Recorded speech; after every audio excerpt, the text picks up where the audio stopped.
अस्सलाम वालेकुम and very good evening everybody. आप देख रहे हैं मेरा यूट्यूब चैनल इनाम शेख के नाम से। रिक्वेस्ट है कि चैनल को सब्सक्राइब कीजिए।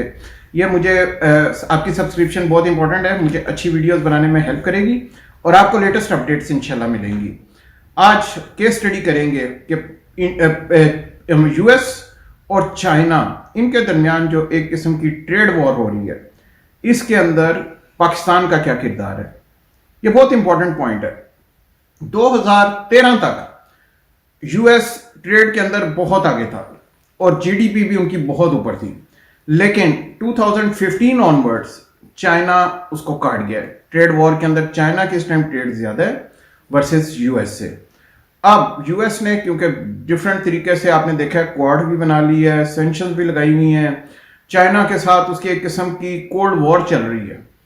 इसमें पाकिस्तान का क्या किरदार है या पाकिस्तान किस तरह इन्वॉल्व हो जाता है, तो आप ये समझ लीजिए कि इसमें प्रॉक्सी वॉर पाकिस्तान में खेली जा रही है, क्योंकि गवादर पोर्ट अब पूरा चाइना सी से होके आने के बजाय चाइना ये डेवलपमेंट कर रहा है कि गवादर पोर्ट के थ्रू वो अपनी ट्रेड करना चाह रहे हैं। उसका एक तो रास्ते का काफी बचत हो जाएगी, टाइम की काफी बचत हो जाएगी, लेबर की काफी कॉस्ट कम हो जाएगी। तो चाइना का इरादा है कि इस साइड से जाया जाए। आपने देखा चाइना ने श्रीलंका के अंदर भी एक पोर्ट कहता उधर उनको लोन दिया श्रीलंका की गवर्नमेंट को, जब वो पे नहीं कर पाए तो 99 ईयर लीज पे अब वो पोर्ट चाइना के पास है। तो अब बाकी लोगों को या बाकी दुनिया को ये डर पैदा हो गया कि कहीं चाइना पाकिस्तान में भी तो ये नहीं कर रहा कि चाइना पाकिस्तान को इतना लोन दे रहा है या आपकी सी पैक के लिए या बेल्ट एंड रोड इनिशिएटिव के लिए कि पाकिस्तान ये लोन्स पे ही ना कर पाए, और जब पाकिस्तान ये लोन्स चाइना को पे नहीं कर पाएगा तो पाकिस्तान की जो इंपॉर्टेंट पोर्ट है यानी कि गवादर पोर्ट, तो फिर उसको चाइना टेक ओवर कर ले। ये वो चीज है जो वेस्ट के अंदर बहुत खटक रही है या यूएस के अंदर बहुत खटक रही है। यूएस पॉलिसी मेकर्स और डिसीजन मेकर्स इसके ऊपर बाकायदा उनके थिंक टैंक्स काफी डिटेल्ड रिसर्च कर रहे हैं और काफी ज्यादा उनके ऊपर उनकी कंसर्न्स हैं, क्योंकि वो ये समझते हैं कि चाइना का जो इन्फ्लुएंस है इस रीजन के अंदर वो इस डायनेमिक्स को चेंज कर देगा। और अगर चाइना पाकिस्तान के इस रूट को ले लेता है और अपनी डिपेंडेंस खत्म कर देता है ऑन दी चाइना सी, या जो पहला रूट था उस पर उसकी डिपेंडेंस कम हो जाती है, तो उसको आगे दुनिया के अंदर अपना माल पहुंचाने में भी आसानी, टाइम की भी सेविंग, कॉस्ट की भी सेविंग है। दूसरी तरफ ना चाहते हुए भी अमेरिका पाकिस्तान को अब भी अपना क्लोज एलाई समझता है, अपना क्लोज फ्रेंड समझता है। आप देखिए अमेरिका की तरफ से चाहे वो आईएमएफ है या कोई भी अदारा है, बेशक पाकिस्तान के साथ कड़ी शराइत रखते हैं, लेकिन उसके बावजूद वो लोन दे देते हैं। अब अगली जो आपको, अब पाकिस्तान क्योंकि दोबारा से आईएमएफ के पास जाना है। अब पाकिस्तान जो पिछली दफा था वो $6 बिलियन के लिए गया था, जिसमें से अभी तक आपको $1 या $2 बिलियन मिला हुआ है। अब पाकिस्तान दोबारा $2+ बिलियन पाकिस्तान को मिल चुका है। अब पाकिस्तान दोबारा आईएमएफ के पास जाना चाह रहे हैं। अभी आप सुनेंगे 3 माह बाद, ये मैं आपको अभी से ब्रेकिंग न्यूज दे रहा हूं। और पाकिस्तान इस दफा आईएमएफ से $12 to $15 बिलियन की बात कर रहा है कि हमें $12 to $15 बिलियन दे दिए जाए। आईएमएफ और एफएटीएफ ने पहले से पाकिस्तान के ऊपर बहुत सारा सख्ती की हुई है, बिजनेस के अंदर बहुत सारे चेक्स लगा दिए हैं, इंडस्ट्री के अंदर बहुत सारे चेक्स लगा दिए हैं। यह कहा गया कि आप अपनी इकोनॉमी को पूरा ऑडिटेड करें, डिजिटलाइज करें, ऑडिटेड करें। पाकिस्तान के साथ वो day by day screw up कर रहे हैं पाकिस्तान की चीजों को। अब जो नेक्स्ट उनकी शर्त होगी वो ये होगी कि आपने चाइना से लोन नहीं लेना। जिस तरह आपने देखा है कि उन्होंने स्टेट बैंक को एक बाकायदा अलग से गवर्नमेंट से अलग कर दिया है। अब स्टेट बैंक खुद अपना डिसीजंस ले रहा है, और गवर्नमेंट जो पहले स्टेट बैंक से बोरोइंग करती थी, इस दफा स्टेट बैंक ने मना कर दिया कि वो हम नहीं देंगे। आगे चल के आईएमएफ जो अगली शराइत जब आएंगी, जब आप मांगेंगे उनसे 12 बिलियन या 15 बिलियन या 18 बिलियन डॉलर्स, तो वो कहेंगे ठीक है आपने चाइना से लोन नहीं लेना, आप चाइना से लोन नहीं लेंगे, उसके जगह हम आपको इतना कंपनसेट कर देंगे। और वो आपको जो लोन देंगे उसकी शराइत ये होंगी 1 by 1 कि पाकिस्तान के अंदर आपने अपनी करेंसी इस तरह डिवैल्यू करनी है, बिजली के रेट इस तरह बढ़ाने हैं, फलानी चीज के रेट इस तरह, क्योंकि वो चाहते हैं कि हमारी किस्तें भी वापस हों, और वो उसको बिट्स एंड पीसेस में लेते हैं कि आप इस जगह पे इतना टैक्स कलेक्शन करें, इस जगह पे इतने पैसे लगाएं, अवाम के ऊपर बेशक लोड डालें, लेकिन ये पैसे हमारे वापस करें। तो वन वे और the other Pakistan is in A catch-22 position. ये 2 सुपर पावर्स हैं, यूएस एंड चाइना। इनमें से अब केस स्टडी जो होनी है वो ये देख लीजिए, जो मेजर थिंक टैंक सोच रहे हैं यूनिवर्सिटी ऑफ शंघाई में भी और अमेरिका में भी, कि अगर इस वॉर के अंदर अमेरिका जीतता है तो तब पाकिस्तान का क्या हाल होगा, पाकिस्तान इकोनॉमिकली क्या होगा, पाकिस्तान की करेंसी किस तरफ की होगी, पाकिस्तान को कितनी मजीद हेल्प चाहिए होगी कि इस क्राइसिस में से निकल आए। और अगर चाइना जीतता है तो उस सूरत के अंदर पाकिस्तान को केस स्टडी में पाकिस्तान की कंडीशन क्या होगी।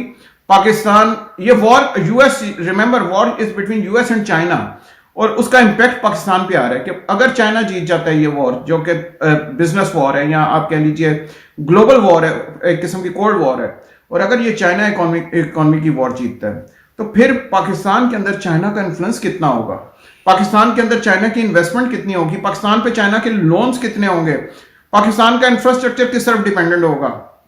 ये वो चीजें हैं जिसका जवाब ये डिस्कशंस के बाद ही मिलेगा। इन चीज़ों के बाद जब हमारे ये थिंक टैंक्स बैठ के हम डिस्कस करते हैं तो हमें फिर पता चलेगा कि इसके प्रोज एंड कॉन्स क्या हैं। अगर एक पार्टी ऊपर आती है तो दूसरी पार्टी, और इस सब के दरमियान पाकिस्तान की पॉलिसी क्या होगी, पाकिस्तान किस तरफ को इंक्लाइंड होगा, पाकिस्तान को अपने अखराजात को मीट करने के लिए आईएमएफ को देखना पड़ेगा, वर्ल्ड बैंक को देखना पड़ेगा, या फिर चाइना से हेल्प लेनी पड़ेगी। क्या चाइना हमें हेल्प करेगा या चाइना हमें लोन देगा। अगर इंफ्रास्ट्रक्चर डेवलपमेंट के लिए लोन दिए जाएंगे और कुछ पोर्शन उसका हेल्प का होगा, उसमें हम क्या सरवाइव कर पाएंगे? क्या उस सर्वाइवल की जंग के अंदर अमेरिका हमें इतना मौका देगा कि हम यूरोप की मार्केट्स को टैप कर सकें, अमेरिकन मार्केट्स को टैप कर सकें? क्या हमें उस तरफ को अमेरिका हमें फोर्स नहीं करेगा हमारी करेंसी को डिवैल्यू मजीद करने के लिए, और आईएमएफ और वर्ल्ड बैंक को मजीद स्क्रू कहेगा कि पाकिस्तान को स्क्रू अप करो अगर हम चाइना की तरफ जाते हैं? अगर हम नहीं जाते तो हमारे पास क्या ऑप्शंस हैं, फिर हमारे पास किधर आते हैं? तो ये बड़े ही डिटेल्ड आंसर्स इनके रिक्वायर्ड हैं और बड़ी ही प्रूडेंट थिंकिंग रिक्वायर्ड है। हम लोग इसके ऊपर एक चीज और जो भूल रहे हैं, खित्ते के हालात, कि इस टाइम पे अफगानिस्तान की क्या सिचुएशन है, इंडिया की क्या सिचुएशन है। इंडिया के अंदर अगले साल इंतखाबात हैं, क्या Narendra Modi third time office में आ पाएंगे? अगर आ पाएंगे तो एक्सट्रीमिज्म किस तरफ को जाएगी, बीजेपी आ पाती है तो क्या होगा, अगर नहीं आ पाते तो फिर क्या कंडीशन होगी, हालात इस खित्ते के क्या हालात होंगे। ईरान किस तरफ जा रहा है, ईरान के हालात किस तरफ हैं, अफगानिस्तान, आप ईरान और इंडिया ये तो डायरेक्टली हमें इन्फ्लुएंस करते हैं, तो हमारे साथ ये सारे मामला किस तरफ चलेंगे।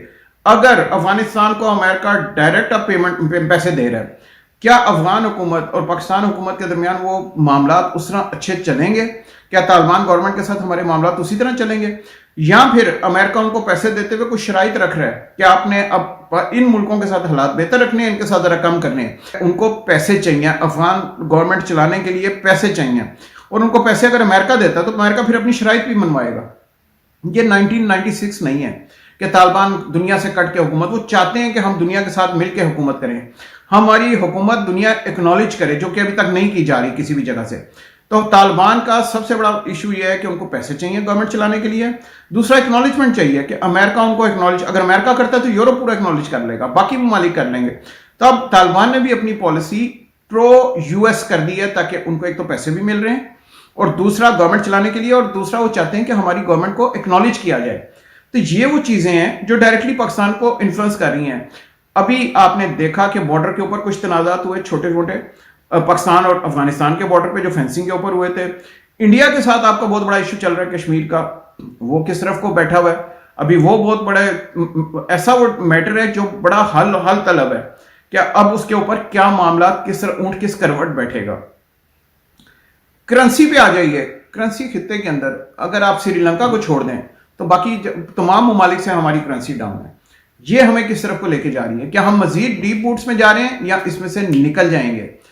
इन चीजों के ऊपर हमारी बाकायदा एक पूरा रिसर्च हो रही है, काम हो रहा है, और खाली पाकिस्तान में नहीं हो रहा है, चाइना में भी हो रहा है, यूएस में भी हो रहा है, इसके ऊपर बड़ी वर्किंग हो रही है। और इन मुल्कों के पाकिस्तान के साथ फिर हालात कैसे होंगे, इंडिया के हमारे साथ कैसे हालात होंगे, इंडिया को क्या कहा जाएगा कि पाकिस्तान से कैसे हालात करो, ईरान के साथ कैसे हालात होंगे, अफगानिस्तान के साथ कैसे हालात होंगे।